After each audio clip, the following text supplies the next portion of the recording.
ਕੀ ਫਤਿਹ। ਸ੍ਰੀ ਵਾਹਿਗੁਰੂ ਜੀ। ਇੱਕ ਓਂਕਾਰ ਸਤਿਨਾਮ ਕਰਤਾ ਪੁਰਖ ਨਿਰਭਉ ਨਿਰਵੈਰ ਅਕਾਲ ਮੂਰਤ ਅਜੂਨੀ ਸੈਭੰ ਗੁਰ ਪ੍ਰਸਾਦ। ਜਪ ਆਦਿ ਸਚ ਜੁਗਾਦਿ ਸਚ ਹੈ ਭੀ ਸਚ ਨਾਨਕ ਹੋਸੀ ਭੀ ਸਚ। ਦ੍ਰਿਸ਼ਟੰਤ ਏਕੋ ਸੁਨਯੰਤ ਏਕੋ ਵਰਤੰਤ ਏਕੋ ਨਰ ਹਰੈ। ਨਾਮਦਾਨ ਜਾਚੰਤ ਨਾਨਕ ਦਇਆਲ ਪੁਰਖ ਕਿਰਪਾ ਕਰੈ। ਇਕ ਸੇਵੀ ਇਕ ਸੰਭਲਾ ਹਰ ਇਕ ਸਪੈ ਅਰਦਾਸ। ਨਾਮ ਵਖਰ ਧਨ ਸੰਚਿਆ ਨਾਨਕ ਸੱਚੀ ਰਾਸ। ਵਾਹਿਗੁਰੂ ਜੀ। ਮੈਂ ਰੋਵੰਦੀ ਸਭ ਜਗ ਰੁਨਾ ਰੁਨੜੇ ਬਣਹੁ ਪੰਖੇਰੂ। ਇਕ ਨਾ ਰੁਨਾ ਮੇਰੇ ਤਨ ਕਾ ਬਿਰਹਾ ਜਿਨਹੁ ਪਿਰਹੁ ਵਿਛੋੜੀ।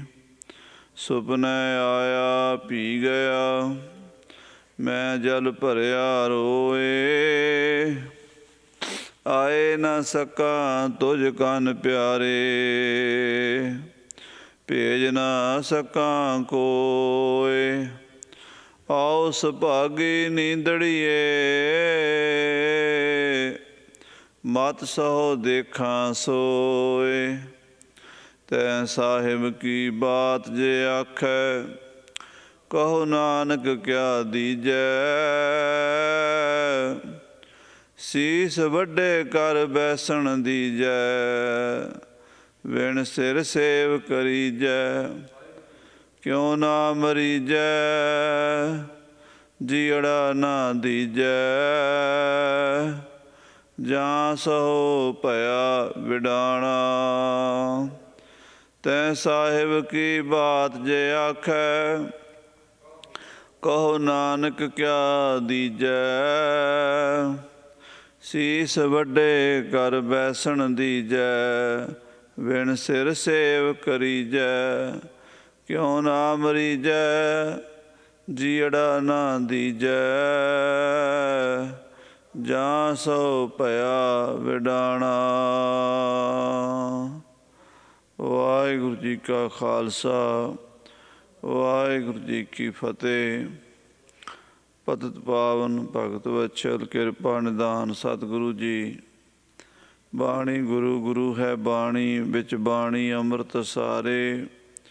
ਗੁਰਬਾਣੀ ਕਹੈ ਸੇਵਕ ਜਨ ਮਾਨੈ ਪ੍ਰਤੱਖ ਗੁਰੂ ਨਿਸਤਾਰੇ। ਸ੍ਰੀ ਗੁਰੂ ਗ੍ਰੰਥ ਸਾਹਿਬ ਜੀ ਮਹਾਰਾਜ ਦੇ ਪਵਿੱਤਰ ਪਾਵਨ ਚਰਨ ਕਮਲਾਂ ਵਿਖੇ ਅੰਮ੍ਰਿਤ ਵੇਲੇ ਦੀਆਂ ਹਾਜ਼ਰੀਆਂ ਭਰ ਰਹੀ ਗੁਰੂ ਰੂਪ ਗੁਰੂ ਖਾਲਸਾ ਸਾਧ ਸੰਗਤ ਜੀ। ਜਿਨ ਕੇ ਭਾਗ ਬੜੇ ਹੈ ਭਾਈ ਤਿਨ ਸਾਧੂ ਸੰਗ ਮੁਖ ਜੁਰੇ। ਬੜ ਭਾਗੀ ਹਰ ਸੰਗਤ ਪਾਵੈ ਭਾਗਹੀਣ ਭਰਮ ਚੋਟਾਂ ਖਾਵੈ। ਬਿਨ ਭਾਗਾਂ ਸਤ ਸੰਗ ਨਾ ਲੱਭੈ ਬਿਨ ਸੰਗਤ ਮੈਲ ਭਰੀਜੈ ਜੀਓ। ਇਹ ਸੰਸਾਰ ਦੇ ਵਿੱਚ ਸਭ ਤੋਂ ਦੁਰਲਭ ਕੋਈ ਵਸਤੂ ਹੈ ਤਾਂ ਉਹ ਸਾਧੂ ਦੀ ਸੰਗਤ ਹੈ। ਹੋਰ ਮਹਾਰਾਜ ਸਾਹਿਬ ਜੀ ਨੇ ਬਾਣੀ ਵਿੱਚ ਦੱਸ ਹੀ ਦਿੱਤਾ ਹੈ ਨਚ ਦੁਰਲਭੰ ਧਨੰ ਰੂਪੰ ਨਚ ਦੁਰਲਭੰ ਸਵੱਛ ਅੰਬਰੈ। ਜੇ ਕੋਈ ਕਹੇ ਵੀ ਪੈਸਾ ਦੁਰਲਭ ਹੈ ਤਾਂ ਨਹੀਂ। ਬੜੇ ਬੜੇ ਪੈਸੇ ਵਾਲੇ ਲੋਕ ਇਸ ਸੰਸਾਰ ਵਿੱਚ ਪਏ ਹਨ ਅਤੇ ਲਗਭਗ ਥੋੜ੍ਹਾ ਬਾਹਲਾ ਪੈਸਾ ਸਾਰਿਆਂ ਦੇ ਹੱਥ ਵਿੱਚ ਆਉਂਦਾ ਹੀ ਹੈ। ਇਸ ਕਰਕੇ ਧਨ ਜਿਹੜਾ ਹੈ ਉਹ ਦੁਰਲਭ ਨਹੀਂ। ਰੂਪਵਾਨ ਹੋਣਾ ਸੁੰਦਰ ਹੋਣਾ ਗੱਭਰੂ ਜਵਾਨ ਹੋਣਾ ਹੁਸਨ ਅਤੇ ਜਵਾਨੀ ਕਿਆ ਦੁਰਲਭ ਹਨ। ਤਾਂ ਉਹ ਕਹਿੰਦੇ ਨਹੀਂ ਨਚ ਦੁਰਲਭੰ ਧਨੰ ਰੂਪੰ। ਧਨ ਅਤੇ ਰੂਪ ਜਿਹੜੇ ਹਨ ਇਹ ਦੁਰਲਭ ਨਹੀਂ। ਇਹ ਜਗ ਝੁੰਡਨ ਝੁੰਡ ਸੁਹਾਤੇ। ਪੰਡਿਤ ਗੁਲਾਬ ਸਿੰਘ ਜੀ ਮਹਾਰਾਜ ਲਿਖਦੇ ਹੈ ਜੈਸੀਆਂ ਮਾਵਾਂ ਸੁੰਦਰ ਹਨ, ਆਪ ਸਮਾਨ ਜਨੇ ਸੁਤ ਸੁੰਦਰ। ਇਹ ਜਗ ਝੁੰਡਨ ਝੁੰਡ ਸੁਹਾਤੇ। ਵੈਸੇ ਹੀ ਸੁੰਦਰ ਨੌਜਵਾਨ ਪੁੱਤਰਾਂ ਨੂੰ ਜਨਮ ਦਿੰਦੀਆਂ ਹਨ। ਝੁੰਡਾਂ ਦੇ ਝੁੰਡ ਸ਼ੋਭਦੇ ਹਨ ਸੰਸਾਰ ਵਿੱਚ। ਇਸ ਕਰਕੇ ਰੂਪ ਦੁਰਲਭ ਨਹੀਂ ਹੈ। ਨਚ ਦੁਰਲਭੰ ਸਵਾਛੰਬਰ ਹੈ। ਕੱਪੜੇ ਮਹਿੰਗੇ ਤੋਂ ਮਹਿੰਗੇ ਪਹਿਨਣ ਵਾਸਤੇ ਸੁੰਦਰ ਤੋਂ ਸੁੰਦਰ ਸਾਫ ਸੁਥਰੇ ਕੱਪੜੇ ਵੀ ਮਿਲ ਜਾਂਦੇ ਹਨ। ਦੁਨੀਆ ਪਾਈ ਫਿਰਦੀ ਹੈ। ਨਚ ਦੁਰਲਭੰ ਵਿਦਿਆ ਪ੍ਰਵੀਣ। ਕੋਈ ਬਹੁਤ ਵਿਦਵਾਨ ਬਣ ਜਾਣਾ, ਗ੍ਰੰਥਾਂ ਦੇ ਗਿਆਤਾ ਹੋ ਜਾਣਾ ਕਿਆ ਦੁਰਲਭ ਹੈ? ਨਹੀਂ। ਬੜੇ ਬੜੇ ਪ੍ਰਕਾਂਡ ਵਿਦਵਾਨ ਇਸ ਧਰਤੀ 'ਤੇ ਹੋਏ ਹਨ, ਹੁਣ ਹਨ ਅਤੇ ਅੱਗੇ ਵੀ ਹੁੰਦੇ ਰਹਿਣਗੇ। ਸੋ ਦੁਰਲਭੰ ਏਕ ਭਗਵਾਨ ਨਾਮ ਹੈ। ਨਾਨਕ ਲਭਦਿੰ ਸਾਧ ਸੰਗ ਕਿਰਪਾ ਪ੍ਰਭੰ। ਇਸ ਸੰਸਾਰ ਵਿੱਚ ਦੁਰਲਭ ਤਾਂ ਇੱਕ ਉਸ ਪਰਮੇਸ਼ਰ ਵਾਹਿਗੁਰੂ ਅਕਾਲ ਪੁਰਖ ਜੀ ਦਾ ਨਾਮ ਹੀ ਹੈ, ਜਿਹੜਾ ਸਾਧੂ ਦੀ ਸੰਗਤ ਵਿੱਚੋਂ ਪ੍ਰਾਪਤ ਹੁੰਦਾ ਹੈ। ਨਾਨਕ ਲਭਦਿੰ ਸਾਧ ਸੰਗ ਕਿਰਪਾ ਪ੍ਰਭੰ। ਸਾਧੂ ਦੀ ਸੰਗਤ ਹੋਵੇ ਉੱਥੋਂ ਇਹ ਪ੍ਰਾਪਤੀ ਹੁੰਦੀ। ਪਰ ਸਾਧੂ ਸੰਗਤ ਕਿੱਥੋਂ ਮਿਲਦੀ ਹੈ? ਕਿਰਪਾ ਪ੍ਰਭੰ। ਜੇ ਵਾਹਿਗੁਰੂ ਦੀ ਕਿਰਪਾ ਹੋ ਜਾਵੇ ਤਾਂ ਸਾਧੂ ਦੀ ਸੰਗਤ ਪ੍ਰਾਪਤ ਹੋ ਜਾਂਦੀ ਹੈ। ਜਬ ਤੇ ਦਰਸ਼ਨ ਭੇਟੇ ਸਾਧੂ, ਭਲੇ ਦਿਨ ਸੋਏ ਆਏ। ਮਹਾ ਆਨੰਦ ਸਦਾ ਕਰ ਕੀਰਤਨ, ਪੁਰਖ ਵਿਧਾਤਾ ਪਾਏ। ਸੋ ਇਹ ਸਾਹਿਬ ਸ੍ਰੀ ਗੁਰੂ ਗ੍ਰੰਥ ਸਾਹਿਬ ਜੀ ਮਹਾਰਾਜ ਦੀ ਗੋਦ ਵਿੱਚ ਆਪ ਜੀ ਬੈਠੇ ਹੋ। ਜਿੰਨੀਆਂ ਘੜੀਆਂ ਜਿੰਨੇ ਮਿੰਟ ਮਿਲ ਜਾਣ ਓਨੇ ਹੀ ਚੰਗੇ ਹਨ।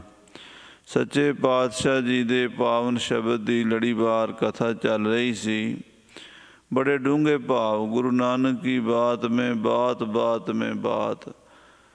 ਗੁਰੂ ਸਾਹਿਬ ਜੀ ਦੀਆਂ ਖੇਡਾਂ ਬੜੀਆਂ ਨਿਆਰੀਆਂ। ਸਾਡੀ ਸੁਰਤੀ ਬਹੁਤ ਹੀ ਮਾਇਆ ਦੇ ਵਿੱਚ ਫਸੀ ਹੋਈ ਹੈ, ਜਿਸ ਕਰਕੇ ਗੁਰੂ ਸਾਹਿਬ ਜੀ ਦੀ ਬਾਣੀ ਦਾ ਅਨੁਭਵ ਸਾਨੂੰ ਨਹੀਂ ਹੁੰਦਾ। ਸੱਚੇ ਪਾਤਸ਼ਾਹ ਹੀ ਕਿਰਪਾ ਕਰਨ। ਅਰਦਾਸ ਬੇਨਤੀ ਕਰੀਏ ਕਿ ਮਹਾਰਾਜ ਸਾਹਿਬ ਜੀ ਆਪਣੀ ਬਾਣੀ ਵਿੱਚੋਂ ਹੀਰੇ ਮੋਤੀ ਰਤਨ ਸਾਡੀ ਝੋਲੀ 'ਚ ਵੀ ਪਾ ਦਿਓ। ਸੋ ਪਿਆਰ ਨਾਲ ਸੰਗਤ ਸਰਵਣ ਕਰੋ। ਆਖੋ ਸਤਿਨਾਮ ਵਾਹਿਗੁਰੂ ਸਾਹਿਬ ਜੀ। ਸਤਿਨਾਮ ਸ੍ਰੀ। ਮੈਂ ਰੋਵੰਦੀ ਸਭ ਜਗ ਰੁਨਾ, ਰੁਨੜੇ ਬਣੋ ਪੰਖੇਰੂ। ਵਾਹਿਗੁਰੂ ਦੇ ਵਿਛੋੜੇ ਵਿੱਚ ਆਤਮਿਕ ਆਨੰਦ ਦੀ ਪ੍ਰਾਪਤੀ ਵਾਸਤੇ ਮੈਂ ਤੜਫਦੀ ਹਾਂ, ਮੈਂ ਰੋਂਦੀ ਹਾਂ। ਉਸ ਸਰੂਪ ਦੀ ਪ੍ਰਾਪਤੀ ਹੋਵੇ, ਮੈਂ ਰੋਂਦੀ ਹਾਂ। ਅਤੇ ਸਾਰਾ ਸੰਸਾਰ ਹੀ ਰੋ ਰਿਹਾ ਹੈ। ਨਾਨਕ ਦੁਖੀਆ ਸਭ ਸੰਸਾਰ, ਕਿਉਂਕਿ ਸਾਰੀ ਸ੍ਰਿਸ਼ਟੀ ਸੁੱਖ ਨੂੰ ਚਾਹੁੰਦੀ ਹੈ। ਐਸਾ ਕੋਈ ਵੀ ਨਹੀਂ ਜਿਹੜਾ ਕਵੇ ਮੈਨੂੰ ਸੁੱਖ ਨਹੀਂ ਚਾਹੀਦਾ। ਸੁੱਖ ਕੋ ਮੰਗੈ ਸਭ ਕੋ, ਦੁੱਖ ਨਾ ਮੰਗੈ ਕੋਇ। ਕਈ ਐਸੀਆਂ ਵੀ ਅਵਸਥਾਵਾਂ ਹਨ ਵੀ ਦੁੱਖ ਨੂੰ ਹੀ ਸੁੱਖ ਮੰਨਦੇ ਹਨ। ਭਾਵ ਦੁਖੀ ਹੋਣਾ ਵੀ ਉਹਨਾਂ ਨੂੰ ਚੰਗਾ ਲੱਗਦਾ ਹੈ। ਤੁਸੀਂ ਕਹੋਗੇ ਐਸਾ ਕਿਉਂ ਹੈ?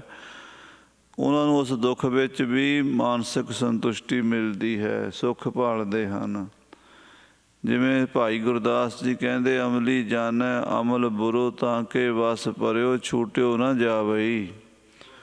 ਅਮਲੀ ਨੂੰ ਪਤਾ ਵੀ ਅਮਲ ਮਾੜਾ ਹੈ, ਸਰੀਰ ਵਾਸਤੇ, ਮੇਰੇ ਪਰਿਵਾਰ ਵਾਸਤੇ, ਮੇਰੀ ਮਾਨਸਿਕਤਾ ਵਾਸਤੇ।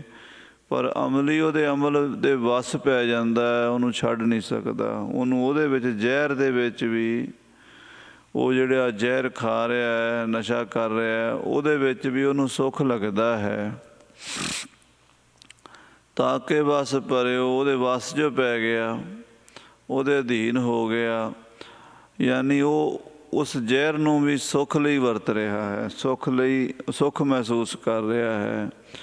ਇਸ ਕਰਕੇ ਸੰਸਾਰ ਦੇ ਵਿੱਚ ਜਿਤਨੇ ਵੀ ਲੋਕ ਹਨ, ਉਹ ਸੁਖੀ ਹੋਣ ਵਾਸਤੇ, ਸੁੱਖ ਦੀ ਪ੍ਰਾਪਤੀ ਵਾਸਤੇ ਹੀ ਯਤਨ ਕਰਦੇ ਹਨ। ਸਭ ਜਗ ਰੁੰਨਾ, ਸਾਰਾ ਸੰਸਾਰ ਤੜਫ ਰਿਹਾ ਹੈ ਮੈਨੂੰ ਸੁੱਖ ਦੀ ਪ੍ਰਾਪਤੀ ਹੋਵੇ, ਪਰ ਨਹੀਂ ਮਿਲਦਾ, ਇਸ ਕਰਕੇ ਰੋਈ ਜਾਂਦਾ ਹੈ।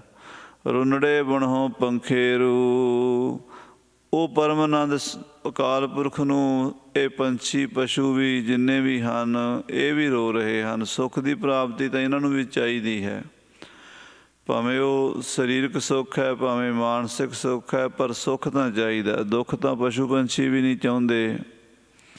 ਉਹ ਵੀ ਸੁੱਖ ਤੋਂ ਪ੍ਰਾਪਤ ਕਰਨ ਲਈ, ਸੁੱਖ ਮੀਨੇ ਪਰਮਾਤਮਾ ਸੁੱਖ ਦਾਤਾ, ਉਸ ਪਰਮਾਨੰਦ ਨੂੰ ਪ੍ਰਾਪਤ ਕਰਨ ਵਾਸਤੇ ਉਹ ਵੀ ਸਾਰੇ ਚਾਹੁੰਦੇ ਹਨ। ਮਹਾਰਾਜ ਕਹਿੰਦੇ ਜੋ ਬੋਲਤ ਹੈ ਮਿਰਗਮੀਨ ਪੰਖੇਰੂ, ਸੋ ਬਿਨ ਹਰ ਜਾਪਤ ਹੈ ਨਹੀਂ ਹੋਰ। ਉਹ ਵੀ ਉੱਥੇ ਹੀ ਪਹੁੰਚਣਾ ਚਾਹੁੰਦੇ ਆ, ਭਾਵੇਂ ਉਹਨਾਂ ਨੂੰ ਗਿਆਤ ਹੈ ਭਾਵੇਂ ਅਗਿਆਤ ਹੈ, ਇਹ ਮਸਲਾ ਵੱਖਰਾ ਹੈ।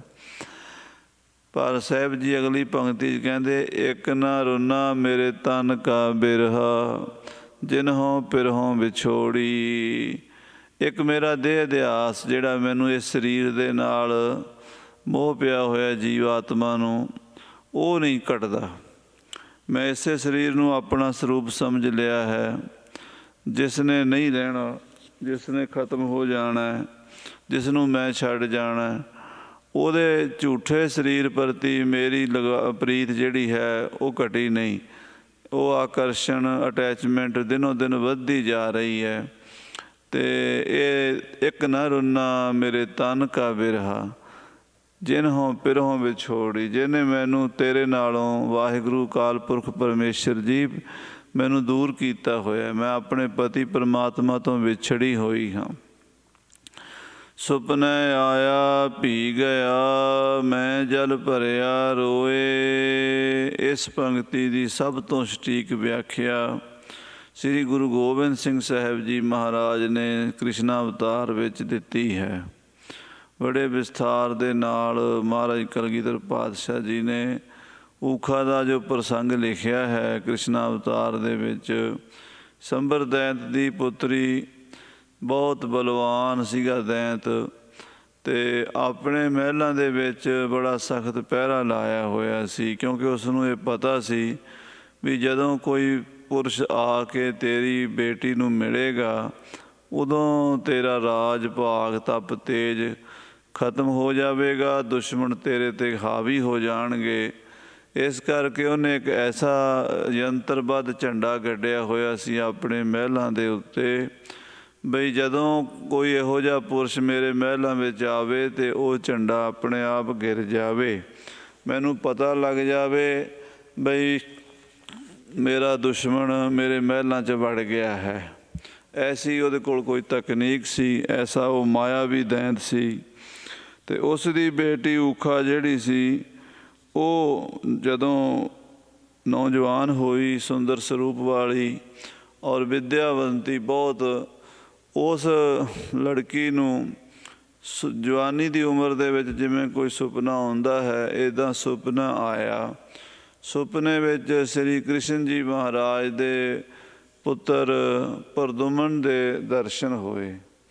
ਜਦੋਂ ਦਰਸ਼ਨ ਹੋਏ, ਕਿਤੇ ਤਾਂ ਪੋਤਰਾ ਵੀ ਲਿਖਿਆ ਹੈ, ਕਿਤੇ ਪੁੱਤਰ ਲਿਖਿਆ ਹੈ, ਪਰ ਪੁੱਤਰ ਹੋਵੇ ਜਾਂ ਪੋਤਰਾ, ਪੋਤਰੇ ਦਾ ਨਾਮ ਅਨਿਰੁੱਧ ਸੀ, ਕ੍ਰਿਸ਼ਨ ਜੀ ਦੇ ਪੁੱਤਰ ਦਾ ਨਾਮ ਪ੍ਰਦੁਮਨ ਸੀ।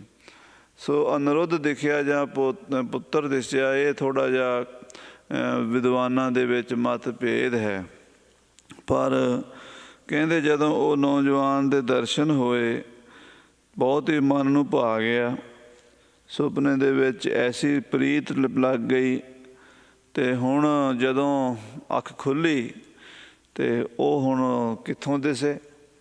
ਜਿਹੜੀ ਚੀਜ਼ ਸੁਪਨੇ 'ਚ ਦਿਸੀ ਹੁੰਦੀ ਹੈ ਉਹ ਸਮਰਥ ਅੱਖ ਦਿਸਣੀ ਬੜੀ ਦੁਰਲੱਭ ਔਖੀ ਹੈ।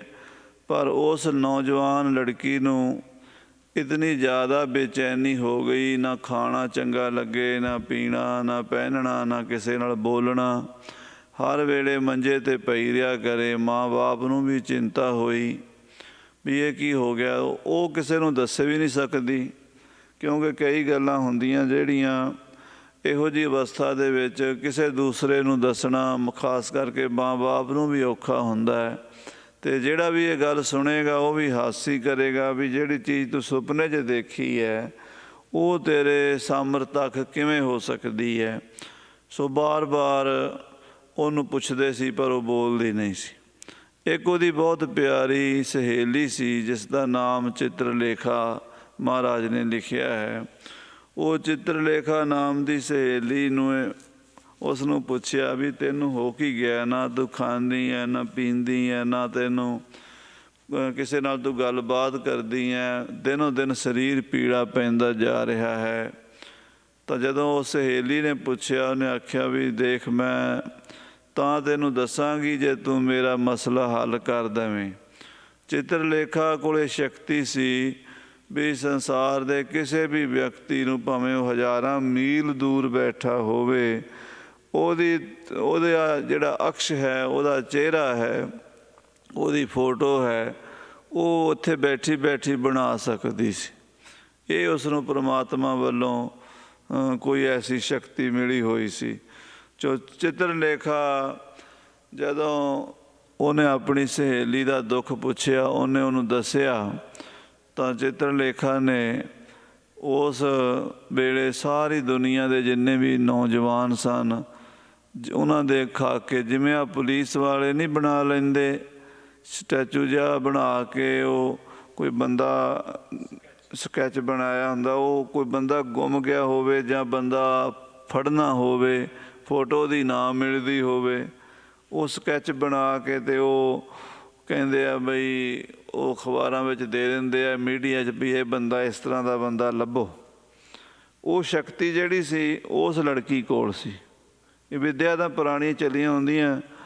ਉਸ ਸ਼ਕਤੀ ਦੇ ਨਾਲ ਉਹਨੇ ਜਿੰਨੇ ਵੀ ਦੁਨੀਆ ਦੇ ਨੌਜਵਾਨ ਸਨ, ਸੁੰਦਰ ਸਨ, ਜਿੱਦਾਂ ਦਾ ਉਹਨੇ ਅੰਦਾਜ਼ਾ ਦੱਸਿਆ ਸੀ, ਉਹਨਾਂ ਉੱਦਾਂ ਦੀਆਂ ਫੋਟੋਆਂ ਬਣਾ ਕੇ ਉਹਨੂੰ ਦਿਖਾਈ ਗਈ। ਪਰ ਊਖਾ ਸਾਰਿਆਂ ਨੂੰ ਨਾ ਕਰਦੀ ਗਈ, ਇਹ ਨਹੀਂ ਹੈ, ਇਹ ਨਹੀਂ ਹੈ, ਇਹ ਨਹੀਂ ਹੈ। ਉਹ ਫਿਰ ਨਵੇਂ ਤੋਂ ਨਵੀਂ ਫੋਟੋ ਬਣਾਇਆ ਕਰੇ, ਉਹਨੂੰ ਦੱਸਿਆ ਕਰੇ।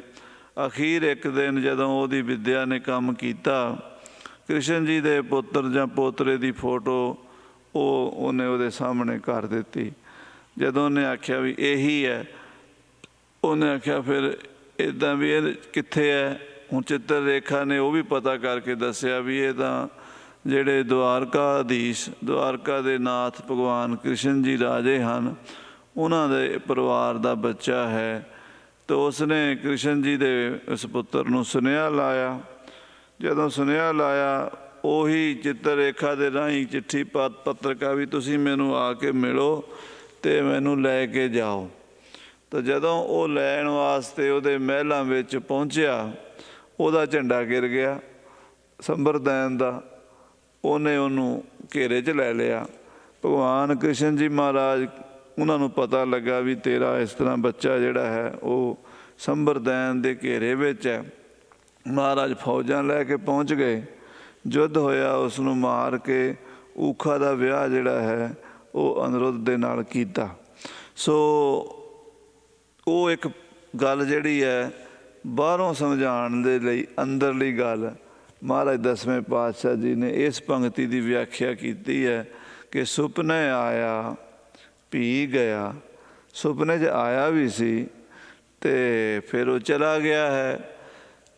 ਊਖਾ ਕਹਿੰਦੀ ਹੈ ਮੈਂ ਜਲ ਭਰਿਆ ਰੋਏ, ਮੇਰੀਆਂ ਅੱਖਾਂ ਦੇ ਵਿੱਚ ਜਲ ਭਰਿਆ, ਹੰਝੂ ਭਰੇ ਹੋਏ ਨੇ, ਮੈਂ ਰੋ ਰਹੀ ਹਾਂ।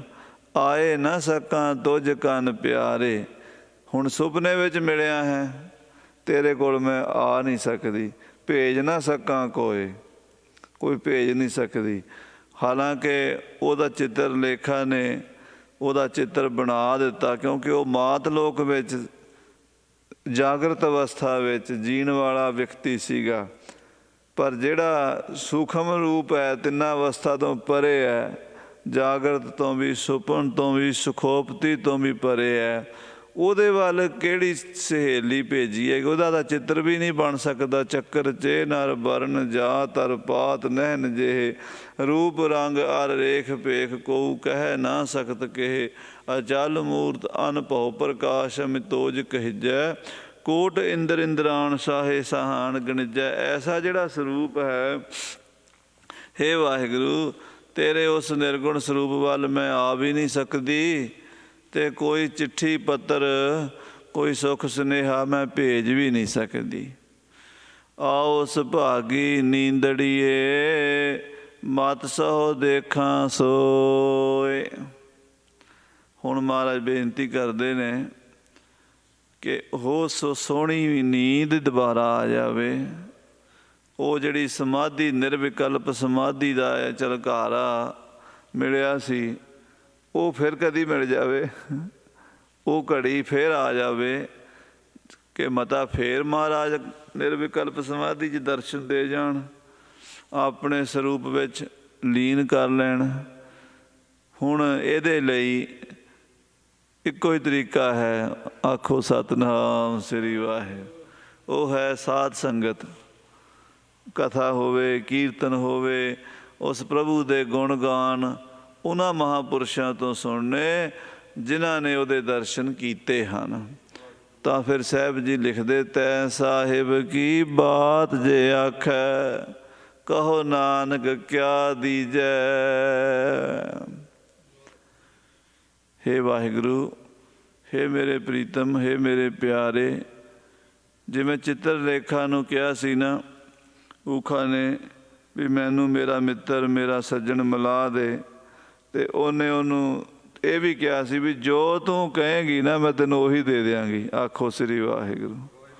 ਜੋ ਵੀ ਤੂੰ ਕਹੇਂਗੀ, ਹੇ ਸਹੇਲੀ, ਹੇ ਸਖੀ, ਮੈਂ ਉਹਨੂੰ ਸਾਰਾ ਕੁਝ ਤੈਨੂੰ ਦੇ ਦਿਆਂਗੀ, ਪਰ ਤੂੰ ਇੱਕ ਵਾਰੀ ਮੈਨੂੰ ਮੇਰੇ ਮਿੱਤਰ ਦਾ ਪਤਾ, ਐਡਰੈਸ, ਕੋਈ ਉਹਨਾਂ ਦਾ ਸਰੂਪ ਦੱਸ ਦੇ। ਤਾਂ ਉਹਨੇ ਉਹਨੂੰ ਉਹਦੇ ਪ੍ਰੀਤਮ ਨਾਲ ਮਿਲਾ ਦਿੱਤਾ ਸੀ। ਇਸੇ ਤਰ੍ਹਾਂ ਜਿਹੜੀਆਂ ਸਖੀ, ਗੁਰਮੁਖ ਸਖੀ ਸਹੇਲੀ ਮੇਰੀ ਗੁਰਮੁਖ ਰੂਹਾਂ ਹਨ ਨਾਮ ਜਪਣ ਵਾਲੀਆਂ, ਉਹਨਾਂ ਦੇ ਅੱਗੇ ਅਰਦਾਸ ਕਰਦੇ ਕਿ ਤੈਂ ਸਾਹਿਬ ਕੀ ਬਾਤ ਜੇ ਆਖੈ। ਹੇ ਵਾਹਿਗੁਰੂ, ਤੇਰੀ ਕੋਈ ਗੱਲ ਸੁਣਾਉਂਦਾ ਹੋਵੇ, ਕਹੋ ਨਾਨਕ ਕਿਆ ਦੀਜੈ। ਉਹਨੂੰ ਕੀ ਭੇਟਾ ਦਈਏ। ਅੱਜ ਕੱਲ੍ਹ ਗੁਰਦੁਆਰਿਆਂ ਦੇ ਪ੍ਰਬੰਧਕ ਪੁੱਛਦੇ ਆ, ਗਿਆਨੀ ਜੀ ਕਿੰਨੀ ਭੇਟਾ ਲਓਗੇ ਕਥਾ ਦੀ, ਕਿੰਨੀ ਭੇਟਾ ਲਓਗੇ ਕੀਰਤਨ ਦੀ। ਅਤੇ ਸਾਧ ਸੰਗਤ ਜੀ, ਅੱਜ ਕੱਲ੍ਹ ਬਹੁਤ ਕੁਝ ਹੋ ਰਿਹਾ ਹੈ ਪੰਥ ਦੇ ਵਿੱਚ, ਗਲਤ ਪੁੱਠੀ ਚੱਕੀ ਚੱਲ ਰਹੀ ਹੈ, ਇਹਦੇ ਨਾਲ ਨੁਕਸਾਨ ਬਹੁਤ ਹੋ ਰਿਹਾ ਹੈ। ਪਹਿਲੀ ਗੱਲ ਤਾਂ ਗੁਰਬਾਣੀ ਦਾ ਕੋਈ ਮੁੱਲ ਦੇ ਨਹੀਂ ਸਕਦਾ, ਕਿਉਂਕਿ ਸਾਈਂ ਨਾਮ ਅਮੋਲ, ਕੀਮ ਨਾ ਕੋਈ ਜਾਣ ਦੋ, ਜਿਨ੍ਹਾਂ ਭਾਗ ਮਥਾਏ ਸੇ ਨਾਨਕ ਹਰ ਰੰਗ ਮਾਣ ਦੋ। ਭਾਈ ਮਨੀ ਸਿੰਘ ਸਾਹਿਬ ਜੀ ਨੇ ਇੱਕ ਬਚਨ ਲਿਖਿਆ ਸੀ, ਸ਼ਹੀਦ ਭਾਈ ਮਨੀ ਸਿੰਘ ਜੀ ਨੇ, ਜਿਨ੍ਹਾਂ ਦੇ ਬੰਦ ਕੱਟੇ ਗਏ ਨੇ। ਉਹ ਕਹਿੰਦੇ ਸ੍ਰੀ ਗੁਰੂ ਗ੍ਰੰਥ ਸਾਹਿਬ ਜੀ ਦਾ ਅਖੰਡ ਪਾਠ, ਅਤੀ ਅਖੰਡ ਪਾਠ, ਗੁਰਬਾਣੀ ਦਾ ਕੀਰਤਨ, ਗੁਰਬਾਣੀ ਦੀ ਕਥਾ ਕਲਯੁਗ ਦੇ ਵਿੱਚ ਦੁਰਲੱਭ ਹੋ ਜਾਵੇਗੀ। ਇਹ ਬਚਨ ਉਹਨਾਂ ਨੇ ਲਿਖਿਆ ਕਿ ਕਲਯੁਗ ਦੇ ਵਿੱਚ, ਆਉਣ ਵਾਲੇ ਸਮੇਂ ਦੇ ਵਿੱਚ ਇਹ ਦੁਰਲੱਭ ਹੋ ਜਾਵੇਗੀ, ਔਖੀ ਲੱਭੇਗੀ। ਉਹ ਕਿਵੇਂ? ਉਹ ਕਹਿੰਦੇ ਜੇ ਪਾਠ ਕਰਨ ਵਾਲਾ, ਕੀਰਤਨ ਕਰਨ ਵਾਲਾ, ਕਥਾ ਕਰਨ ਵਾਲਾ ਮਿਲੇਗਾ ਤੇ ਕਰਵਾਉਣ ਵਾਲਾ ਨਹੀਂ ਮਿਲੇਗਾ, ਜੇ ਕਰਵਾਉਣ ਵਾਲਾ ਮਿਲੇਗਾ ਤੇ ਕਰਨ ਵਾਲਾ ਨਹੀਂ ਮਿਲੇਗਾ। ਉਹ ਇਹ ਸ਼ਰਤਾਂ ਵੀ ਲਾਈਆਂ, ਦੱਸਿਆ ਹੈ ਉਹਨਾਂ ਨੇ, ਭਾਈ ਸਾਹਿਬ ਮਨੀ ਸਿੰਘ ਜੀ ਨੇ। ਉਹ ਕਹਿੰਦੇ ਕਰਨ ਵਾਲੇ ਦੀ ਭਾਵਨਾ ਇਹ ਹੋਵੇ ਕਿ ਮੈਂ ਗੁਰੂ ਦੀ ਬਾਣੀ ਪੜ੍ਹ ਰਿਹਾ, ਭਾਵੇਂ ਮੈਨੂੰ ਕੁਛ ਵੀ ਨਾ ਮਿਲੇ ਤਾਂ ਵੀ ਮੈਨੂੰ ਬੜਾ ਕੁਛ ਮਿਲ ਗਿਆ। ਕੀਰਤਨ ਕਰ ਰਿਹਾ, ਮੈਂ ਕਥਾ ਕਰ ਰਿਹਾ, ਮੈਂ ਪਾਠ ਕਰ ਰਿਹਾ, ਮੈਨੂੰ ਇਹਦੇ ਬਦਲੇ 'ਚ ਮਾਇਆ ਮਿਲੇ, ਇੰਨੀ ਮਿਲੇ, ਇੰਨੀ ਮੈਂ ਲੈਣੀ ਹੈ, ਉਹਦੀ ਇਹ ਸੋਚ ਨਾ ਹੋਵੇ। ਅਤੇ ਕਹਿੰਦੇ ਜਿਹੜਾ ਕਰਵਾ ਰਿਹਾ, ਬਾਣੀ ਦਾ ਪਾਠ ਕਰਾ ਰਿਹਾ, ਕੀਰਤਨ ਕਰਾ ਰਿਹਾ, ਕਥਾ ਕਰਾ ਰਿਹਾ, ਉਹਦੀ ਇਹ ਸੋਚ ਹੋਵੇ ਵੀ ਮੇਰਾ ਘਰ-ਬਾਰ ਸਾਰਾ ਹੀ ਚੁੱਕ ਕੇ ਲੈ ਜਾਣਾ। ਉਹ ਸਾਰਾ ਕੁਝ ਦੇਣ ਨੂੰ ਤਿਆਰ ਹੋਵੇ, ਆਪਣਾ ਤਨ ਮਨ ਧਨ ਅਰਪੋਂ ਸਭ ਆਪਣਾ, ਪਰ ਹੁਣ ਤੇ ਪ੍ਰਬੰਧਕ ਇਹ ਦੇਖਦੇ ਆ ਵੀ ਆਪਾਂ ਰਾਗੀ ਸਿੰਘ ਬੁਲਾਏ ਆ, ਇਹਨਾਂ ਨੂੰ ਦੇਣਾ ਆਪਾਂ 21,000 ਤੇ 5 ਜਥੇ ਤੇ ਲੱਖ ਰੁਪਈਏ ਦਾ ਬਿੱਲ ਬਣਦਾ, ਤੇ ਆਪਾਂ 7 ਲੱਖ ਇਕੱਠਾ ਕਰਨਾ। ਠੇਕੇਦਾਰੀ ਹੋ ਗਈ। ਇਹ ਕੀਰਤਨ ਦਰਬਾਰਾਂ ਦੇ ਵਿੱਚ ਆਮ ਦੇਖਿਆ ਗਿਆ, ਇਹ ਕੋਈ ਲੁਕੀ ਛੁਪੀ ਗੱਲ ਨਹੀਂ ਹੈ, ਇਹ ਆਮ ਹੋ ਗਿਆ। ਤੇ ਜਦੋਂ ਇਹ ਠੇਕੇਦਾਰੀਆਂ ਚੱਲ ਪਈਆਂ ਉਦੋਂ ਫਿਰ ਸਾਧ ਸੰਗਤ ਜੀ ਗਰਾਗੀ ਸਿੰਘ ਵੀ ਕਹਿੰਦੇ ਆ ਵੀ ਇਹਨਾਂ ਨੇ ਤਾਂ ਪੂਰੇ ਦੁਨੀਆ ਸਾਰੀ ਠੱਗੀ ਹੋਈ, ਆਪਾਂ ਵੀ ਮੰਗ ਲਈਏ ਇਹਨਾਂ ਕੋਲੋਂ, ਕਿਉਂਕਿ ਉਹਨਾਂ ਨੇ ਰਾਗੀ ਸਿੰਘਾਂ ਨੂੰ ਘੱਟ ਤੋਂ ਘੱਟ ਦੇਣ ਦੀ ਗੱਲ ਕਰਨੀ ਹੈ ਵੀ ਤੁਸੀਂ ਘੱਟ ਤੋਂ ਘੱਟ ਲਓ, ਅਸੀਂ ਘੱਟ ਤੋਂ ਵੱਧ ਇਕੱਠਾ ਕਰੀਏ। ਇੱਦਾਂ ਦੀ ਜਦੋਂ ਦੋਵੇਂ ਪਾਸਿਓਂ ਹੀ ਗੱਲ ਖਰਾਬ ਹੋ ਗਈ, ਮਹਾਰਾਜ ਭਰਥਰੀ ਜੀ ਲਿਖਦੇ ਹੈ ਕਿ ਪਹਿਲੇ ਜ਼ਮਾਨਿਆਂ 'ਚ ਇਹ ਜਿਹੜੀ ਵੇਦ ਵਿੱਦਿਆ ਸੀ ਇਹ ਮੁਕਤੀ ਵਾਸਤੇ ਬਣੀ ਸੀ। ਜਦੋਂ ਇਹ ਮੁਕਤੀ ਵਾਸਤੇ ਬਣੀ ਸੀ ਤਾਂ ਇਹਦੇ ਨਾਲ ਨਾਮ ਜਪ ਕੇ ਸਾਧੂ ਸੰਨਿਆਸੀ ਮਹਾਂਪੁਰਸ਼ ਵੱਡੇ ਵੱਡੇ ਜੰਗਲਾਂ 'ਚ ਰਹਿਣ ਵਾਲੇ ਰਿਸ਼ੀ ਮੁਨੀ ਆਪਣੀ ਆਤਮਾ ਦਾ ਕਲਿਆਣ ਕਰਦੇ ਸੀ ਅਤੇ ਸਮਾਜ ਦਾ ਕਲਿਆਣ ਕਰਦੇ ਸੀ। ਫਿਰ ਕੀ ਹੋਇਆ, ਵੱਡੇ ਵੱਡੇ ਰਾਜੇ ਮਹਾਰਾਜੇ ਉਹਨਾਂ ਦਾ ਸਤਿਕਾਰ ਕਰਦੇ, ਪਾਲਣਾ ਕਰਦੇ ਸੀ ਵੀ ਇਹ ਵੇਦ ਬ੍ਰਹਮ ਵਿੱਦਿਆ ਦਿੰਦੇ ਆ। ਉਹ ਬ੍ਰਹਮ ਵਿੱਦਿਆ ਦੇਣ ਵਾਲੇ ਰਿਸ਼ੀਆਂ ਨੂੰ ਬੜੀਆਂ ਜਗੀਰਾਂ ਦਿੰਦੇ ਸੀ, ਮਾਇਆ ਦਿੰਦੇ ਸੀ, ਨਾਲ ਆਪਣੀਆਂ ਲੜਕੀਆਂ ਵੀ ਵਿਆਹੁੰਦੇ ਸੀ ਰਾਜੇ, ਵੀ ਮਹਾਂਪੁਰਸ਼ਾਂ ਦੀ ਅੰਸ ਬੰਸ ਚੱਲਦੀ ਰਹੇ। ਰਾਜੇ ਦੀ ਲੜਕੀ ਰਿਸ਼ੀ ਨੂੰ ਵਿਆਹੀ ਜਾਂਦੀ ਸੀ। ਇਹ ਸਾਡਾ ਇਤਿਹਾਸ ਹੈ ਹਿੰਦੁਸਤਾਨ ਦਾ, ਵੀ ਰਾਜਾ ਆਪਣੀ ਰਾਜ ਕੰਨਿਆ ਜੰਗਲ 'ਚ ਰਹਿਣ ਵਾਲੇ ਰਿਸ਼ੀ ਨੂੰ ਵਿਆਹੁੰਦਾ ਸੀ, ਇੱਕ ਉਹਨੂੰ ਵਿਆਹੁੰਦਾ ਸੀ, ਕਿ ਰਾਜੇ ਨੂੰ ਵਿਆਹੁੰਦਾ ਸੀ। ਕਿਉਂ? ਬਈ ਇੱਕ ਜਿਹੜਾ ਵਿਦਵਾਨ ਹੈ ਇਹਦੇ ਤੋਂ ਜਿਹੜੀ ਸੰਤਾਨ ਪੈਦਾ ਹੋਵੇਗੀ ਉਹ ਵੀ ਵਿਦਵਾਨ ਹੀ ਹੋਵੇਗੀ, ਗੁਣਵਾਨ ਹੋਵੇਗੀ। ਇੱਦਾਂ ਦਾ ਵਿਧਾਨ ਸੀ। ਹੁਣ ਜਦੋਂ ਰਾਜ ਕੰਨਿਆਂ ਦੇ ਡੋਲੇ ਮਿਲਣ ਲੱਗ ਪਏ, ਮਾਇਆ ਦੇ ਖੁੱਲ੍ਹੇ ਗੱਫੇ ਮਿਲਣ ਲੱਗ ਪਏ, ਉਹ ਮੇਰੇ ਵਰਗੇ ਕਹਿੰਦੇ ਆਪਾਂ ਵੀ ਵੇਦ ਪੜ੍ਹ ਲੈਂਦੇ ਹਾਂ, ਆਪਣਾ ਵੀ ਚੰਗਾ ਵੀਜ਼ਾ ਅਮਰੀਕਾ ਦਾ ਲੱਗ ਜਾਏਗਾ, ਆਪਾਂ ਵੀ 4 ਟਿਊਨਾਂ ਵਾਜੇ ਦੀਆਂ ਸਿੱਖ ਲੈਂਦੇ ਹਾਂ, 2-4 ਕਥਾ ਦੀਆਂ ਗੱਲਾਂ ਸਿੱਖ ਲੈਂਦੇ ਹਾਂ। ਸਾਰਾ ਢਾਂਚਾ ਇੱਦਾਂ ਵਿਗੜਦਾ।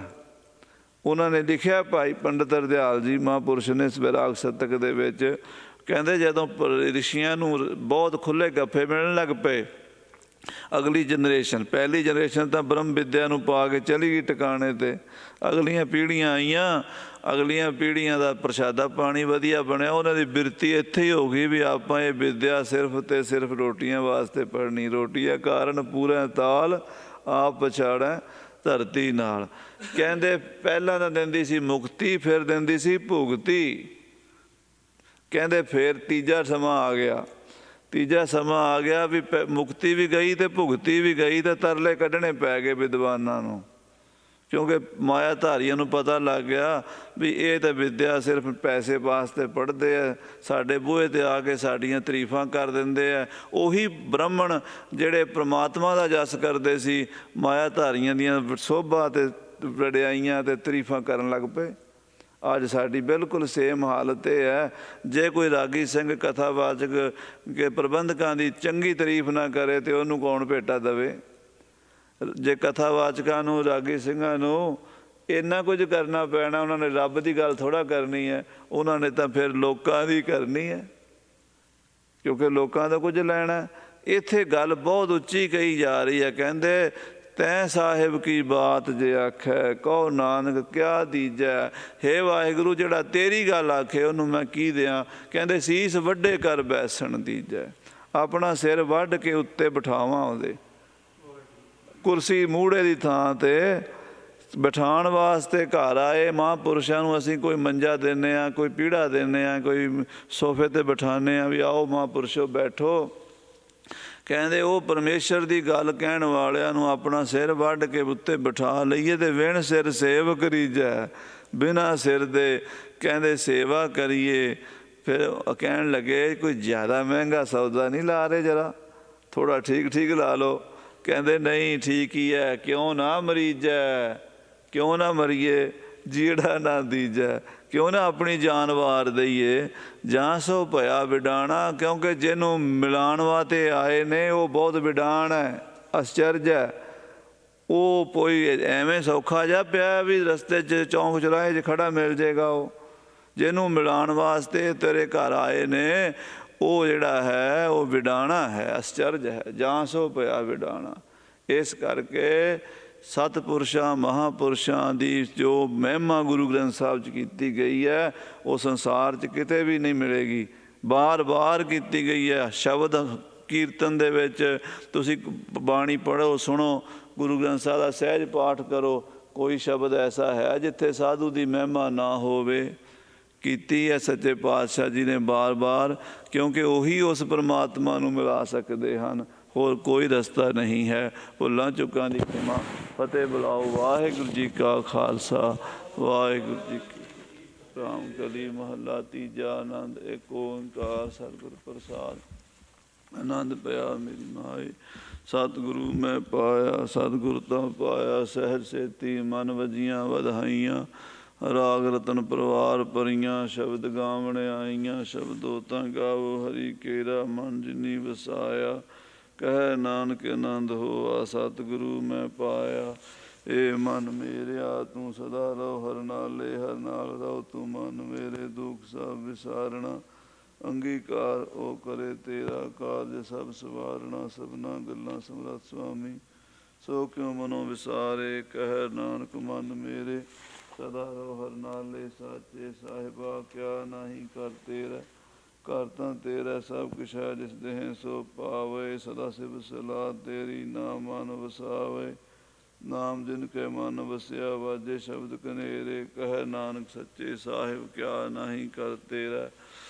ਸਾਚਾ ਨਾਮ ਮੇਰਾ ਆਧਾਰੋ, ਸਾਚ ਨਾਮ ਆਧਾਰ ਮੇਰਾ। ਜਿਨ ਭੁੱਖਾਂ ਸਭ ਗਵਾਈਆਂ, ਕਰ ਸ਼ਾਂ ਸੁਖ ਮਨ ਆਏ ਵਸਿਆ। ਜਿਨ ਇੱਛਾ ਸਭ ਪੁਜਾਈਆਂ, ਸਦਾ ਕੁਰਬਾਨ ਕੀਤਾ ਗੁਰੂ ਵਿਟੋਂ ਦਿਸਦੀਆਂ ਇਹ ਵਡਿਆਈਆਂ। ਕਹਿ ਨਾਨਕ ਸੁਣੋ ਸੰਤੋ ਸ਼ਬਦ ਤਰੋ ਪਿਆਰੋ। ਸਾਚਾ ਨਾਮ ਮੇਰਾ ਆਧਾਰੋ, ਵਾਜੇ ਪੰਜ ਸ਼ਬਦ ਤਿਤ ਘਰ ਸੁਭਾਗੈ। ਘਰ ਸੁਭਾਗੈ ਸ਼ਬਦ ਵਾਜੇ, ਕਲਾ ਜਿਤ ਕਰ ਧਾਰੀਆ। ਪੰਜ ਤੁਧ ਵਸ ਕੀਤੇ, ਕਾਲ ਕੰਟਕ ਮਾਰਿਆ। ਤੁਰ ਕਰਮ ਪਾਇਆ ਤੁਧ ਜਿਨ ਕੋ, ਸੇ ਨਾਮ ਹਰਿ ਕੈ ਲਾਗੇ। ਕਹਿ ਨਾਨਕ ਤੈ ਸੁਖ ਹੋਆ, ਤਿਤ ਘਰ ਅਨਹਦ ਵਾਜੇ। ਅਨੰਦ ਸੁਣੋ ਬੜ ਭਾਗੀ ਹੋ, ਸਗਲ ਮਨੋਰਥ ਪੂਰੇ। ਪਾਰ ਬ੍ਰਹਮ ਪ੍ਰਭ ਪਾਇਆ, ਉਤਰੇ ਸਗਲ ਵਿਸੂਰੇ। ਦੁਖ ਰੋਗ ਸੰਤਾਪ ਉਤਰੇ, ਸੰਤ ਸਾਜਨ ਭਏ ਸਰਸੇ ਪੂਰੇ। ਗੁਰ ਤੇ ਜਾਣੀ ਸੁਣਤੇ ਪੁਨੀਤ, ਕਹਿਤੇ ਪਵਿੱਤ। ਸਤਿਗੁਰ ਰਹਿਆ ਭਰਪੂਰੇ, ਬਿਨਵੰਤ ਨਾਨਕ ਗੁਰ ਚਰਨ ਲਾਗੇ। ਵਾਜੇ ਅਨਹਦ ਤੂਰੇ ਸਲੋਕ, ਪਉਣ ਗੁਰੂ ਪਾਣੀ ਪਿਤਾ। ਮਾਤਾ ਤਰਤ ਮਹਤ, ਦਿਵਸ ਰਾਤ ਦੋਇ ਦਾਈ ਦਾਇਆ। ਖੇਲੈ ਸਗਲ ਚੰਗਿਆਈਆਂ ਬੁਰਿਆਈਆਂ, ਵਾਚੈ ਧਰਮ ਹਦੂਰ। ਕਰਮੀ ਆਪੋ ਆਪਣੀ, ਕੇ ਨੇੜੇ ਕੇ ਜਿਨੀ ਨਾਮ ਧਿਆਇਆ। ਗਏ ਮਸਕਤ ਕਾਲ, ਨਾਨਕ ਤੇ ਮੁਖ ਉਜਲ। ਖੇਤੀ ਛੁੱਟੀ ਨਾਲ, ਜਿਨੀ ਨਾਮ ਧਿਆਇਆ। ਗਏ ਨਾਨਕ ਤੇ ਮੁਖ ਉਜਲੇ, ਖੇਤੀ। ਵਾਹਿਗੁਰੂ ਜੀ ਕਾ ਖਾਲਸਾ, ਵਾਹਿਗੁਰੂ।